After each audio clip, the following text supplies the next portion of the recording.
राजस्थान के वीराने में एक जगह थी जिसे लोग मृतिका गुफा कहते थे। कहते हैं इस गुफा में जादू और खौफ का वास था। जिसने भी इसके अंदर कदम रखा वह कभी लौटकर नहीं आया। एक जिज्ञासु खोजकर्ता अरण्य इस गुफा का रहस्य जानने की ठान चुका था। वह जानता था कि यह सिर्फ एक यात्रा नहीं बल्कि मौत से सामना हो सकता है। गुफा के प्रवेश द्वार पर एक चमकदार पत्थर रखा था। जैसे ही अरण्य ने उसे छुआ, एक मायावी दर्पण प्रकट हुआ। दर्पण में उसकी परछाई जीवित हो गई और पूछा, क्या तुमने अपनी सच्चाई देखी है? अगर गुफा में कदम रखना है तो अपना सबसे गहरा राज बताओ। अरण्य ने कांपते हुए जवाब दिया, मैंने अपने दोस्त को धोखा दिया था। दर्पण हंसते हुए बोला, अंदर जाओ, लेकिन अपनी हर गलती की सजा भुगतने के लिए तैयार रहो। और दरवाजा खुल गया। पहला कमरा। सामने लाल रंग की एक नदी बह रही थी। दीवार पर लिखा था, सही पुल चुनो, गलती की तो यह नदी तुम्हारे खून से भर जाएगी। कमरे में 3 पुल थे, एक लकड़ी का, दूसरा लोहे का और तीसरा पानी का। अरण्य ने ध्यान से देखा। नदी के बुलबुले लोहे के पुल की ओर बढ़ रहे थे। लेकिन तभी एक धीमी फुसफुसाहट गूंजी, जो तुम देख रहे हो वह धोखा है। अरण्य ने पानी वाले पुल पर कदम रखा और वह सही था।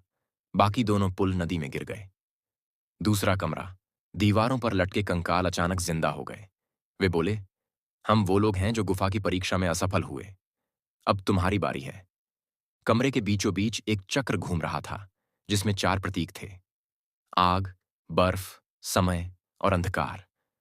अरण्य ने दीवारों पर पिघलती बर्फ के निशान देखे। उसने बर्फ का प्रतीक चुना। पूरा कमरा बर्फ में बदल गया और कंकाल वहीं जम गए। तीसरा कमरा। चारों ओर सिर्फ रेत थी और एक आवाज गूंजी, समय पर नियंत्रण पाओ, वरना यह तुम्हें निगल जाएगा।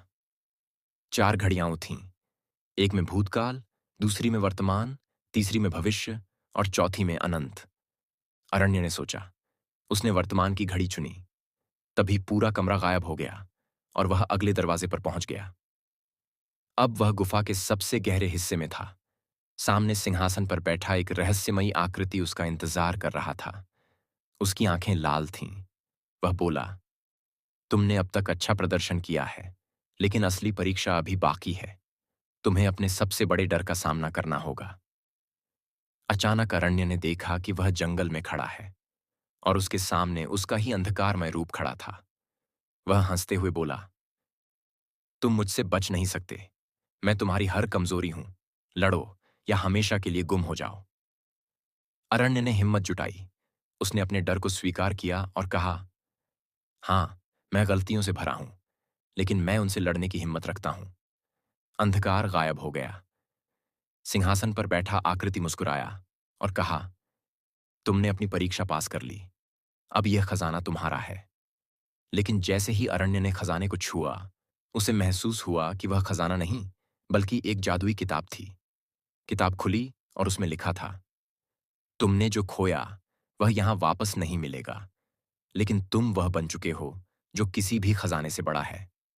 गुफा के बाहर आते ही गुफा गायब हो गई। लेकिन अरण्य के मन में अब भी एक सवाल था, क्या वह गुफा का रहस्य सुलझा पाया या अब वह खुद गुफा का हिस्सा बन चुका था?